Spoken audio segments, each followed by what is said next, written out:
Hola Jesús, ¿qué tal? Hola, muy buenas, Ana.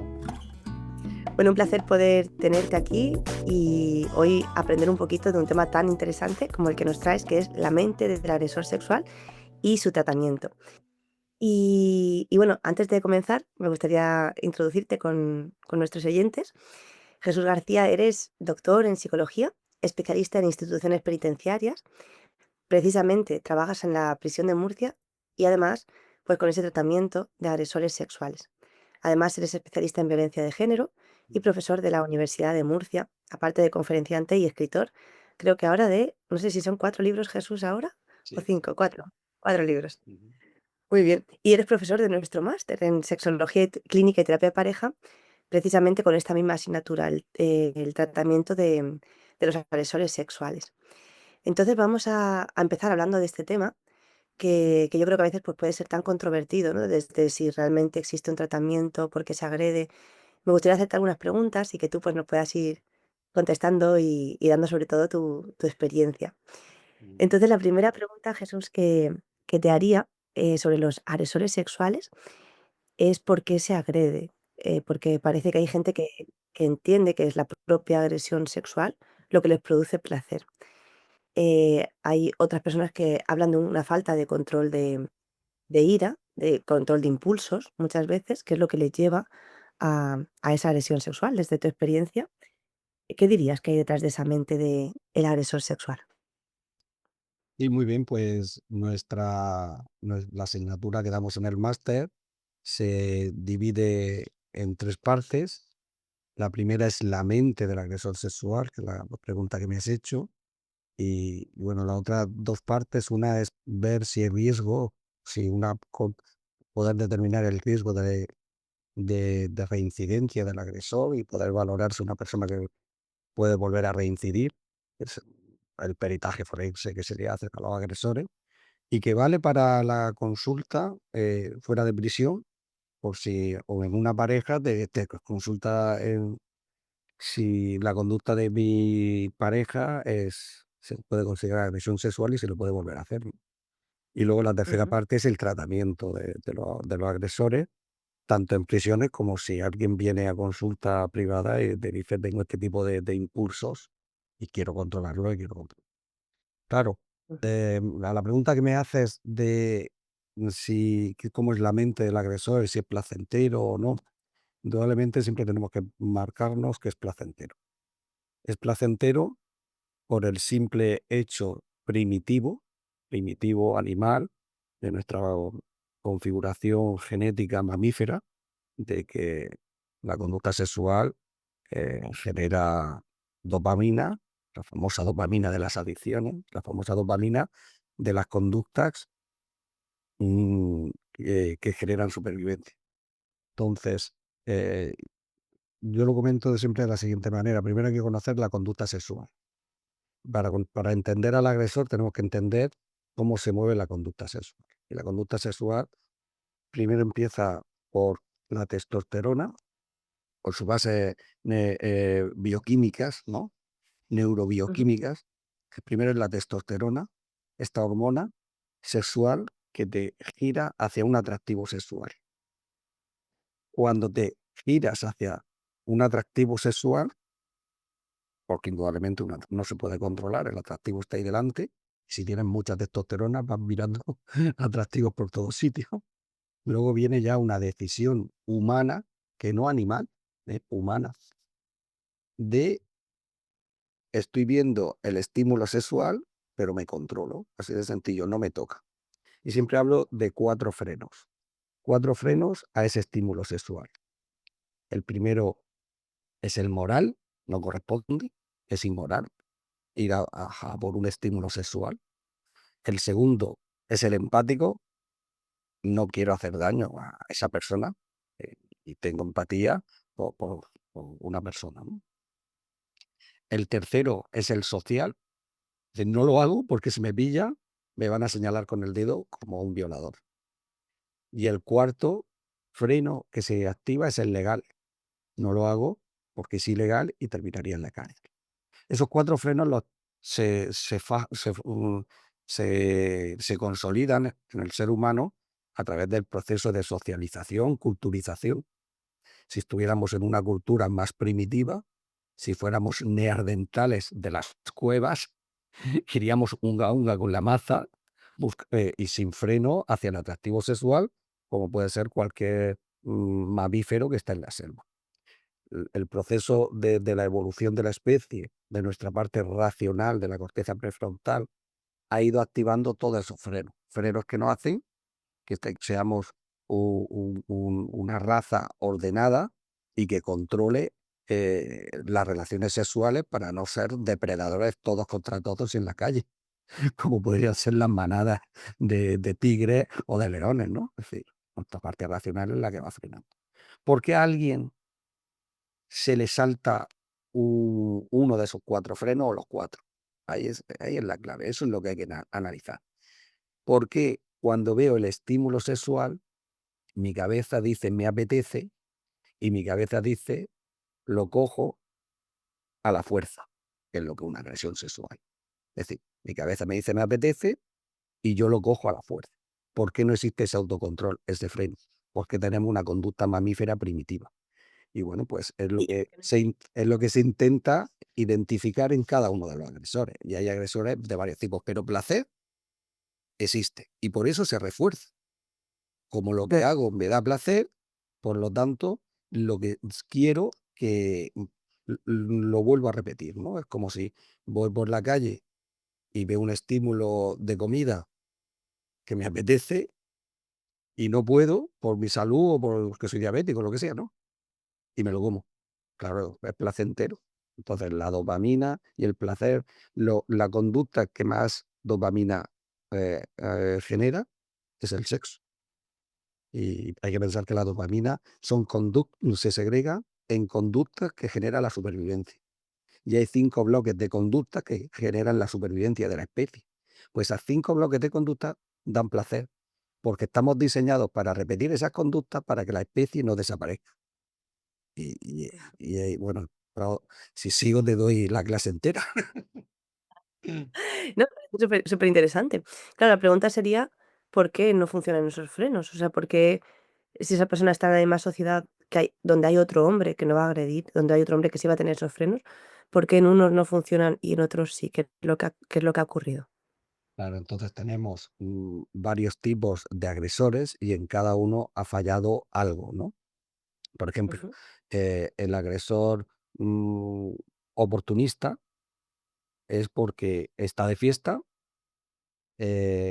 con alguien conocida, interpreta erróneamente las señales sexuales, interpreta que la otra parte también quiere y cuando la chica le dice no, de compañera de trabajo, esa camarera, esa chica que ha conocido en una cafetería, y la chica le dice no, que yo sea simpática, que son señales, que yo hable contigo, no quiere decir que esté dispuesta a tener sexo. Entonces, Ujú. interpreta mal las señales y ante el estímulo no quiere parar. Es decir, esos son los oportunistas que luego se arrepienten, que luego justifican diciendo ella también quería y, bueno, y son casos muy, muy normalizados que se han desinhibido por un freno, por un aprendizaje cultural machista de que si tú me hablas conmigo es que ya quieres sexo, eso es cultural, ¿no? Errores Está como distorsionados, distorsiones. errores distorsionados, machistas. Si la chica sonríe y lleva una ropa provocativa, es que quiere sexo. Entonces, y si el tema habla conmigo, ya la tengo en el bote. Y luego no me puedes decir que no, que estás toda la noche hablando conmigo. Es decir, son ideas culturales machistas que siempre han existido. Esos son los oportunistas. Que si hay un Ujú. poco de desinhibición con el alcohol o con drogas, pues ya se potencia mucho más. Pero no es excusa, ¿eh? Es la idea cultural machista, porque todos los que beben alcohol no van por las cafeterías, por las discotecas liándola, ¿no? Entonces no es la excusa. Claro. Potencia un poquito la desinhibición, pero es la idea cultural de qué señales me transmite la mujer y esas señales yo la interpreto que quiere sexo. Por eso Entonces, qué importante es la educación. claro, por eso en algunas culturas a las mujeres les tapan hasta la cabeza para que no emita esas señales, porque el hombre no se puede controlar en esa cultura. Si yo veo tu pelo, si yo veo tu cara, ya me estás diciendo que quieres sexo. Entonces te tengo que violar, porque es que ¿para qué me enseñas las piernas? ¿Para qué me enseñas Ujú. las piernas? toda esa idea cultural, en la de los oportunistas, hay mucho trasfondo cultural machista en esta ideología. Luego hay otros que son los patológicos, los que viven en una auténtica insatisfacción crónica, con mala interacción social, con deficiente integración laboral, que no consiguen placeres fácilmente. Y Ujú. descubren en el sexo el único placer. Y lo descubren normalmente primero con la pornografía y después con la prostitución. Y se hacen adictos al consumir sexo. Hasta que decide que no quiero ver más televisión, sexo en la televisión o pagando. Y genera en su cabeza unos preparativos para terminar teniendo sexo. A la fuerza. A la fuerza. Es decir, son los más peligrosos porque su placer son los preparativos. Las semanas que está vigilando a la vecina, que está vigilando a la niña en el parque, esos preparativos, pensando lo que le voy a hacer, disfrutando de esos momentos, hasta que llega el momento, ¿no?, de hacerlo. Entonces, los Pero patológicos, aquí podríamos decir que la fantasía anticipatoria sí, es más placentera que la conducta sí, sí, sexual. el hecho en sí. Y aquí Y dirías tú, dirías, Jesús, que influye el tipo de pornografía que se consuma o es bueno, la pornografía indudablemente de estas personas, eh, patológicos con tan pocas fuentes de positivas de refuerzo, es decir, muy aislados de la sociedad y muy con pocas fuentes de dopamina, la pornografía siempre en escalada, porque un estímulo, se satura, se podría decir. Que cuando tú estás viendo una pornografía normalizada entre adultos, siempre al final dices: "Yo quiero algo más, esto ya no me estimula". Entonces, claro, saltas a otro tipo de pornografía, salta a otro, cuando ya está todo incluido con niños, con animales, lo que se nos pueda ocurrir, ¿no? O con extraterrestres. Cuando ya está todo el estímulo saturado, ya no, esto no me pone, pues ya empieza a pensar: "Yo necesito algo más", y es cuando empieza a diseñar, pues, con esas fantasías. Y de la fantasía en lo normal otra vez, ahora lo quiero hacer realidad. Y ahí es donde viene, el salir a la calle a buscar a su víctima. Entonces, hay como esos 2, ¿no? El oportunista con valores culturales, el patológico con unas características de personalidad enfermas.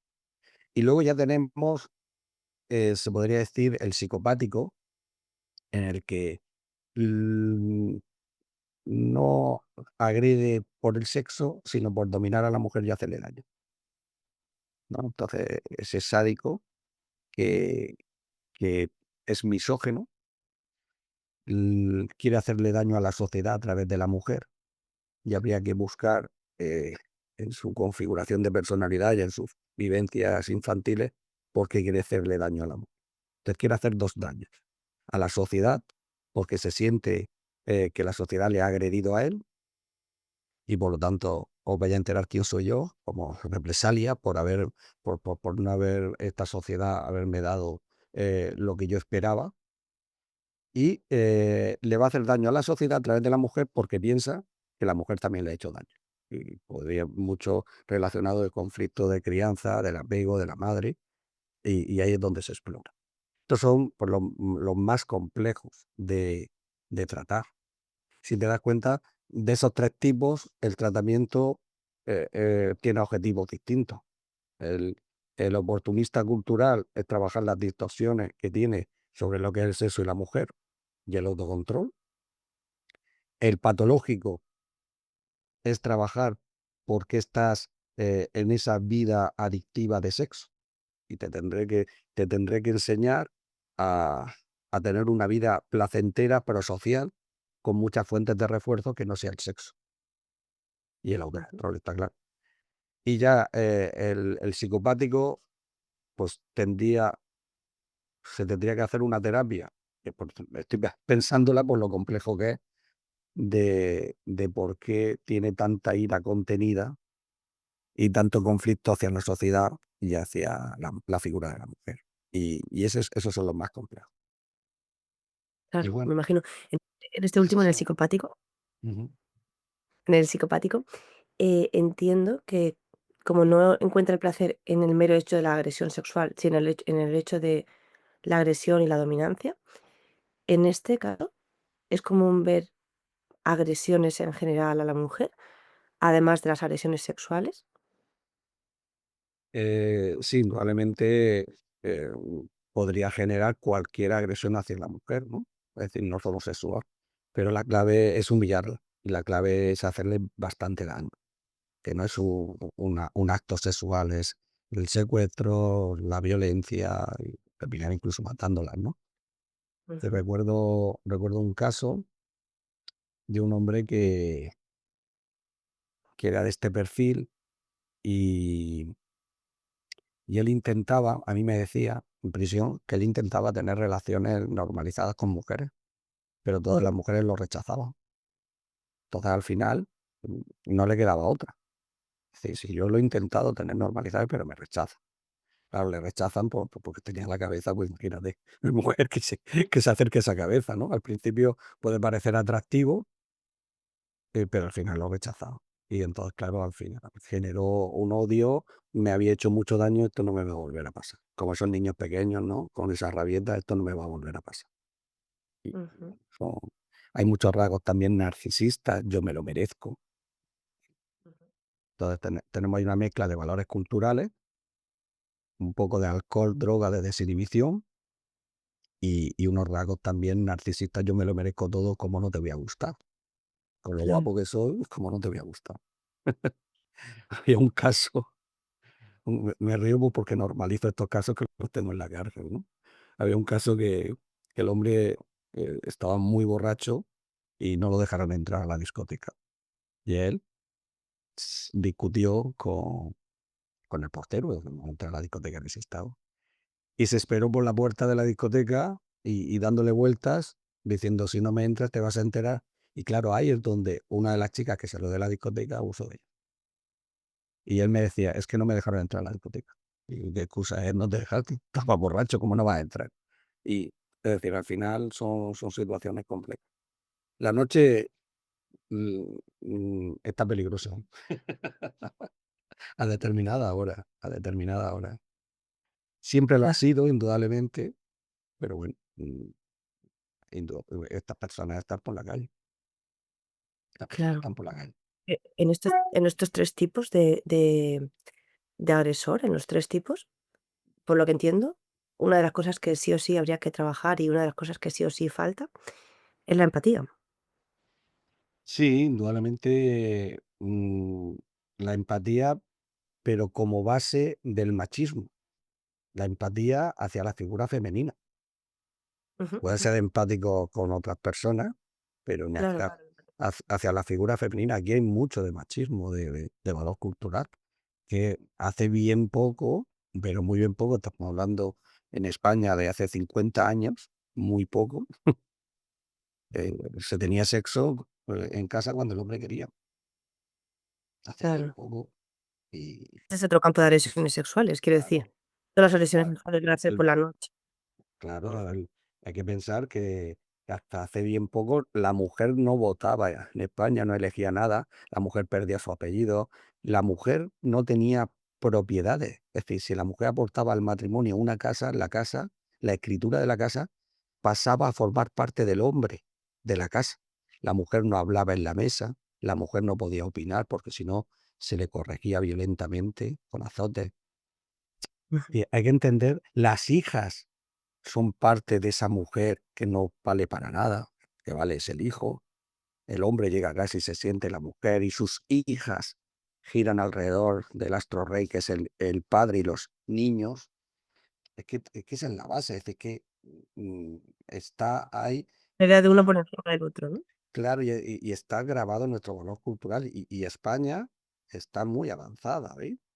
La ley que Claro. salió en el 2004 contra la violencia de género ahora ha cumplido 20 años, fue en diciembre del 2004, entonces está muy avanzada y las generaciones, pues nuestros hijos van ya criándose en otro nivel, pero queda mucho por avanzar. Pero en otras sociedades, claro, a mí a la cárcel me llegan personas de países menos claro, avanzados de qué hacer con la mujer, porque lo han visto en su casa. Y pues claro, el hecho de irme a una discoteca y ir a por una mujer, si yo he visto que la mujer es un instrumento para darle placer al hombre. claro, Eh, claro, Aquí no solo es localizar a esos patológicos y localizar a esos psicópatas, esos son el mínimo número. ujú, El grueso de las agresiones viene en lo cotidiano y en lo cultural. Y bueno, y tendría que haber una asignatura obligatoria desde, desde los 3 años en los colegios para la igualdad, respeto a la mujer, igualdad, respeto a la mujer, no solo empatía con todo el mundo, empatía con el pobre, empatía con el enfermo, empatía con el amigo, empatía con los padres, y eso está bien, pero con la mujer, respeto, igualdad, una tras otra. Y, claro. y bueno, y todavía es triste que en algunas tertulias salgan personajes diciendo que en esta sociedad las mujeres tienen más derechos y ya se te echa la mano en la cabeza. Digo, a mí me gustaría que viniera a la cárcel a entrevistar a esas personas que están allí, ¿no? Y tengo que va. Claro. Hombre, me parece súper interesante y súper necesario que no solamente haya una retención, sino haya una oportunidad de tratamiento. Esto es otra cosa que te iba a preguntar, porque claro, mucha gente, incluso gente que escucha ahora el programa, podrá pensar, bueno, mejor que se queden en la cárcel, ¿no? Porque uno podría pensar qué peligroso que una persona que haya agredido sexualmente pueda salir de la cárcel. Eh, em, ¿Qué perspectiva hay de reincidencia en estos casos o de eficacia de tratamiento? Mira, la reincidencia sin tratamiento, es decir, el hecho de entrar a la cárcel y estar encerrado en el rincón de pensar, ya aporta prevención de reincidencia. Que las personas de perfil normalizado, que por el simple hecho de que te aparto de la sociedad, no vales para la sociedad aquí encerrado, y encerrado duramente 5 o 8 años, ¿no? Ingresas con 40 y sales con 50 años, ¿no? Pues ya, ya es una prevención. Ahí la reincidencia no está por alrededor, nada, del 15% como mucho, ¿no? En estudios que se han hecho. Si encima hacen el tratamiento, en la cárcel es voluntario el tratamiento. En la cárcel lo único obligatorio es no fugarse, pero por lo demás, eso no hay nada obligatorio. Ahora, si no haces el tratamiento, no tienes opciones a permisos penitenciarios, a tercer grado, ¿no? Sí, bueno, pues te quedas aquí y el último de la condena te vas a la calle. Es decir, el tratamiento es voluntario, no se le puede obligar a un tratamiento. Si haces el tratamiento y trabajamos las distorsiones cognitivas respecto a la mujer y el sexo,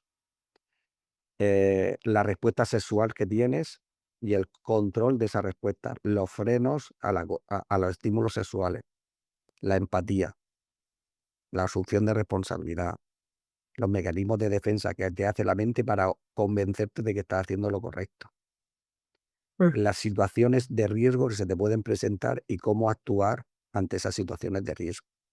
El alcohol y la droga también se trabaja. Y una planificación realista del futuro muy atractiva. La vida de después de la cárcel tiene que estar muy organizada. Tú no puedes ir a una casa, a una habitación, encerrado un día tras otro, sin trabajo, sin amigos, dándole vueltas a la cabeza. Porque al final, en una vida tan triste de amargura, tu cabeza va a decir, esta vida no tiene sentido, yo necesito estimulación. Y se te ha quedado grabado que la estimulación es a través del sexo. Igual que otro se le ha podido quedar grabado que la estimulación es a través de hacer rutas de montaña. O, o, a otro se le ha quedado grabado que lo único que me alegra es consumir droga. Y entonces recaen en el consumo. Si una planificación atractiva de su futuro es clave, ¿no? mm. Y Porque entonces, esto que dices, Jesús, muchas veces en psicología incluso se usa el término de desaprender, pero realmente no desaprendemos, realmente el aprendizaje está ahí grabado y lo que podemos hacer es un nuevo aprendizaje que nos sea más útil o más valioso. O sea que en este caso, el hecho de no tener una vida más estimulante, algo que me conforte más, me, digamos, me pone en una situación de riesgo para que el aprendizaje anterior, a pesar de sus consecuencias, vuelva a relucir como un atractivo, como una única obra. Yo pongo el ejemplo de situaciones muy, muy, muy dopaminérgicas, sobre todo las primeras, no se Ujú, olvidan nunca. Es decir, el drogadicto lo dice. La primera vez que me coloqué con droga fue tal el nivel de placer que no se me ha olvidado. Luego las consecuencias han sido muy negativas, pero eso lo tengo aquí. Es como fue claro, claro. el primer beso de mi primera novia con 14 años, ¿no? Y es que no Ujú, se me puede olvidar. Y, claro, y, claro. y bueno, y esa es la situación, ¿no? Entonces, como Ujú, no se me puede olvidar, pues ahí donde tiene el problema, ¿no? El problema es que mm, es una, yo lo llamo es crónico, es una patología crónica el que no se me puede olvidar. Asocio que cuando tengo malestar, una de las opciones para estar bien es mi conducta patológica o errónea y es mi conducta adictiva. Y tienes asociado que cuando estoy mal, una de las opciones es la pornografía, por ejemplo. Y cuando estoy con la pornografía, la otra opción es la prostitución. Y cuando estoy con la prostitución, la otra opción es salir a ser un depredador. Todo al final es una escalada de toma de decisiones erróneas. La primera errónea es la pornografía. Esa errónea ya has empezado a caer por la cuesta y va a ir rodando hasta terminar en la agresión. Que no puedes abrir la primera puerta porque te vas a la siguiente. Eso es como el, claro, el adicto, su primera puerta normalmente es el alcohol. Del alcohol te va a llevar al cannabis, del cannabis a la cocaína. claro. Claro, O sea, sí, sí. y Y no valoran esa escalada, ¿no? De esa conducta. Se y llaman y es de decisiones aparentemente irrelevantes. Nosotros le llamamos DAI, decisiones aparentemente irrelevantes. Pues tampoco fue para tanto que tomo una cerveza. Pues tampoco fue para tanto, he visto un vídeo de pornografía entre adultos. O sea, no fue para tanto, pero en una mente como la tuya, que sí conoce la ruta degenerada, la primera decisión ha terminado en la degeneración. Para mí una cerveza no me lleva ni a siguientes puertas, o un vídeo de pornografía no me lleva a siguientes puertas, pero a ti sí, porque te conoces la ruta, tu cerebro conoce la ruta de las siguientes decisiones. claro. Sí, es como ese monstruo en la casa, ¿no? Que lo que puedes hacer es encerrarlo, pero que como abras la habitación, aunque sea para tomarte un café con él, que te ha dicho que se va a portar bien, si le abres, ya sabes que puede hacer lo que sea, ¿no? Una vez que esté fuera. Y Jesús, ¿este tratamiento que hacéis en la prisión es un tratamiento grupal o individual? Bueno, tienen sesiones individuales y grupales. Es decir, al final eh, mm, el grupo te genera beneficios. Te genera beneficios porque entre ellos surge como se comentan, surge empatía y sobre todo también pues se confronta, ¿no? Es decir, ellos hacen una confrontación y, y eso es positivo. O sea, como que ellos mismos, Mm. a lo mejor uno pudiera corregir las distorsiones del otro, Sí, sí, sí, confrontar sí. las cosas. Dice, no, no, ahí te equivocas y cuando tú estabas, no, no, dice, no, porque yo lo he vivido. Ellos son los que más se pueden confrontar porque lo han vivido entre ellos. Hay que Ya, generar ese ambiente de confianza entre ellos, incluso de empatía, para que uno a otro, porque y se dice, ¿y tú qué piensas de lo que está comentando? Y entonces, entre ellos, mucho más que yo, dice, porque yo no he estado en esa discoteca, en ese contexto agresivo, yo sé los mecanismos psicológicos que te van a llevar, pero ellos sí que han estado en ese contexto agresivo, ¿no? claro, claro. Y Mm, haciendo el tratamiento, si hay personas que saben que van a tener un beneficio, por ejemplo, permisos o cosas así, por hacer el tratamiento, eh, ¿qué qué opciones tienes tú como psicólogo para ver que el tratamiento esté funcionando y que no sea simplemente algo que hagan por los beneficios que puedan conseguir, como, pues, un permiso de poder salir? Claro, en una entrevista de media hora o de 20 minutos, pueden falsear el mensaje y decir lo que quieres oír para tener un informe favorable del psicólogo. Esto es una terapia de 14 meses, de una sesión a la semana individual y grupal. Son muchas horas de intervención para que pueda falsear al final.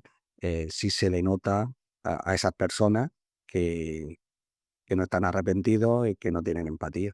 Mucho. Es decir, son muchas horas y al final sí les sale el que está, y son ellos mismos los que abandonan el tratamiento.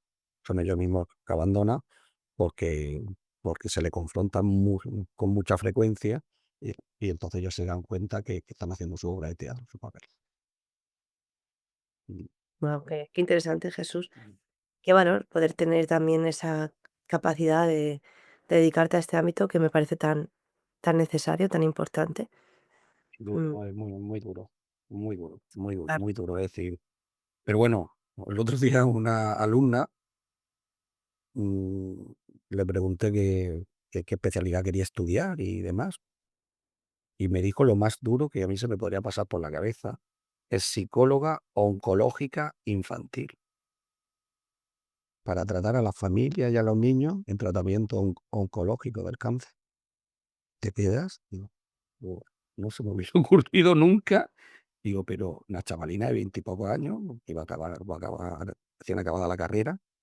Que sí, sí, sí, lo vi en unas películas y me quedé grabado lo que se puede ayudar a esas familias y a esos niños si un psicólogo se dedica a eso. Digo, y pensaba que lo mío era duro. Y digo, vaya leche, lo mío no es nada comparado con eso. Es decir, al final, lo mío sí es duro porque te cuentan historias muy duras y leen sentencias muy duras, sobre todo hacia niños o hacia mujeres, ¿no?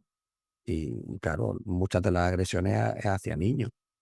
Entonces, cuando Claro. te cuentan y lees y los ves a la cara, pero ¿qué tenías en la cabeza para hacerle lo que has hecho a tu hija? Mm, Porque lo que más hay en la cárcel es hacia menores.